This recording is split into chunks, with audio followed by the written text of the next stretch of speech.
est-ce que le pervers narcissique doit faire souffrir l'autre? Pour des raisons qui tiennent à leur histoire, dans les premiers stades de la vie, les pervers n'ont pas su se réaliser. Ils observent avec envie que d'autres individus ont ce qu'il faut pour se réaliser. Passant à côté d'eux-mêmes, ils essayent de détruire le bonheur qui passe près d'eux. Prisonniers de la rigidité de leur défense, ils tentent de détruire la liberté. Étant incapables d'aimer, ils essayent de détruire par cynisme la simplicité d'une relation naturelle.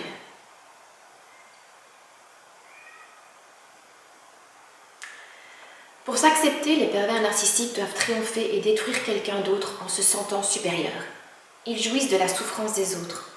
En fait, pour s'affirmer, ils doivent détruire.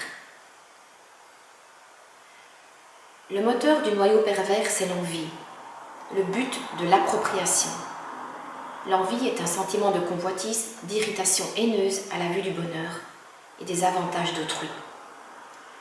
Ce que les pervers envient avant tout, c'est la vie chez l'autre, et puis aussi la réussite des autres, qui les met face à leur propre sentiment d'échec, car ils ne sont pas plus contents des autres qu'ils ne le sont d'eux-mêmes.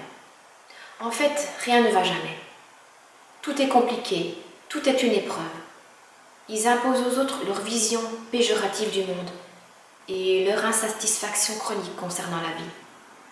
Ils cassent tout enthousiasme autour d'eux, cherchant avant tout à démontrer que le monde est mauvais, que les gens sont mauvais, que le partenaire est mauvais.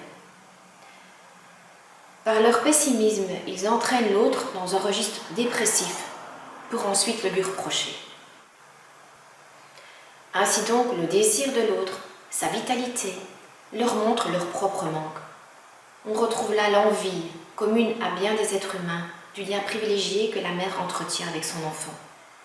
C'est pour cela qu'ils choisissent le plus souvent leurs victimes, parmi des personnes pleines d'énergie et ayant goût à la vie, comme s'ils cherchaient à s'accaparer un peu de leur force.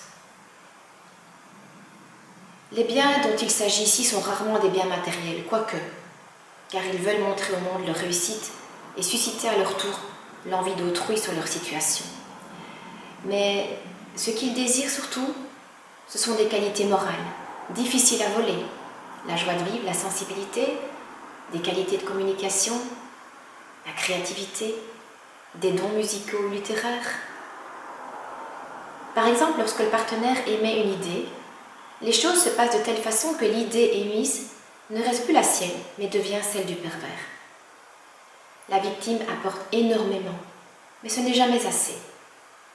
Et n'étant jamais content, les pervers narcissiques sont toujours en position de victime.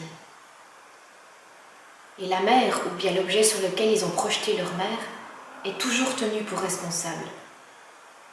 Les pervers agressent l'autre pour sortir de la condition de victime qu'ils ont connue dans leur enfance.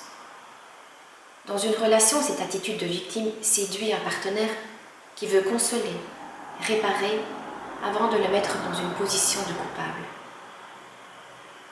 Lors des séparations, les pervers narcissiques se posent en victime, abandonnés, ce qui leur donne le beau rôle et leur permettra de séduire un autre partenaire consolateur. Les pervers narcissiques se considèrent comme irresponsables parce qu'ils n'ont pas de subjectivité véritable. Ils établissent cela comme un fait. Puisqu'eux-mêmes ne peuvent être responsables, il faut bien que ce soit l'autre. Rejeter la faute sur les autres et les faire passer pour des mauvais permet non seulement de se défouler, mais aussi de se blanchir. Ils se défendent aussi par le déni de la réalité. Ils escamotent la douleur psychique, qu'ils transforment en négativité. Ce déni est constant, même dans les petites choses de la vie quotidienne, même si la réalité prouve le contraire. La souffrance est exclue, le doute également. Ils doivent donc être portés par les autres. Agresser les autres est le seul moyen pour eux d'éviter la douleur, la peine et la dépression. Les pervers narcissiques ont aussi du mal à prendre des décisions dans la vie courante. Ils ont besoin que d'autres assument les responsabilités à leur place. Ils ne sont pas autonomes, ne peuvent se passer d'autrui, ce qui les conduit à un comportement collant et à une peur de la séparation, comme des parasites en fait. Et pourtant, Il pense que c'est l'autre qui sollicite la suggestion.